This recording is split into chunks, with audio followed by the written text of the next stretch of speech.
కూటమి ప్రభుత్వం అధికారంలోకి వచ్చాక ఏపీలో అన్నదాతలు నానా కష్టాలు పడుతున్నారు. ఒకవైపు ప్రకృతి వైపరీత్యం, మరోవైపు పండిన పంటకు సరైన గిట్టుబాటు ధర లేక అవస్థలు పడుతున్నారు. అసలు ఏం చేయాలో దిక్కుతోచని పరిస్థితుల్లో కష్టాల కడలిలో జీవితాన్ని నెట్టుకొస్తున్నారు. చంద్రబాబు ప్రభుత్వ వైఖరి పట్ల మండిపడుతూ సరైన గిట్టుబాటు ధర కల్పించాలి అని కోరుతున్నారు. చంద్రబాబు సర్కార్ మోసాలపై రైతులు కన్నెర్ర చేశారు. బూటకపు మాటలు నమ్మి మోసపోయామంటూ రోడ్డెక్కారు.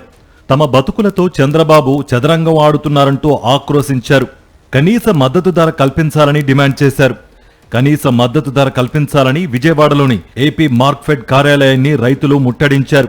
కార్యాలయం ఎదుటే రోడ్డుపై బైఠాయించి రాస్తారోకో చేశారు.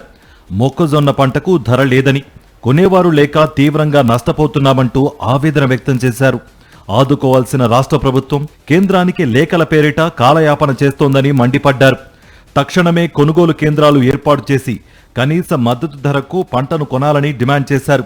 కొనుగోలు కేంద్రాలు ప్రారంభించకుండా రైతులను మభ్యపెట్టే యత్నం చేస్తే చూస్తూ ఊరుకునే ప్రసక్తే లేదని హెచ్చరించారు. కూటమి పాలనలో రైతుల పరిస్థితి దారుణంగా ఉందన్నారు కడప ఎంపీ వైఎస్ అవినాష్ రెడ్డి. మద్దతు ధర కంటే తక్కువ రేటుకు అమ్ముకోవాల్సిన పరిస్థితి ఏర్పడిందన్నారు. వెంటనే కొనుగోలు కేంద్రాలు ఏర్పాటు చేయాలని డిమాండ్ చేశారు. వైఎస్ఆర్ జిల్లా దువ్వూరులో మొక్కజొన్న పంటను పరిశీలించి అనంతరం రైతులతో మాట్లాడారు ఎంపీ వైఎస్ అవినాష్ రెడ్డి. తప్పకుండా మా జిల్లాకు సంబంధించి మొక్కజొన్న పంట కొనుగోలు కేంద్రం తెరిచి తప్పకుండా పంటను పెద్ద ఎత్తున కొనుగోలు చేసే విధంగా ఎంఎస్పి ధరకు అంటే 2,420 రూపాయలు, దాదాపు 2,500 రూపాయలకు ఎంఎస్పీ ధరకు పంట కొనుగోలు చేసే దిశగా చర్యలు తీసుకోమని చెప్పి ప్రభుత్వాన్ని మేము మనవి చేస్తా ఉన్నాం. నెల్లూరు జిల్లా వెంకటాచలం మండలంలోని వరి పొలాలను పరిశీలించారు మాజీ మంత్రి కాకాణి గోవర్ధన్ రెడ్డి. రైతుల దగ్గరకు వెళ్లి వారి కష్టాలను అడిగి తెలుసుకున్నారు. తమకు గిట్టుబాటు ధరలు రావడం లేదని, కనీసం గోనె సంచులు కూడా దొరక్క ఇబ్బందులు పడుతున్నామని రైతులు మొరపెట్టుకున్నారు.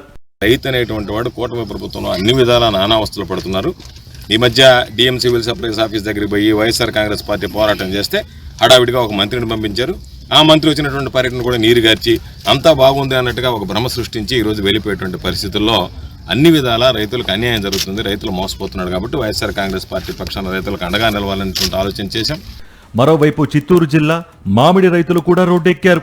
చెర్లోపల్లి జ్యూస్ ఫ్యాక్టరీ అరాకొరా ధరకు మామిడిని కొని ఏడాది అవుతున్నా డబ్బులు ఇవ్వకపోవడంపై కర్షకులు కదం తొక్కారు.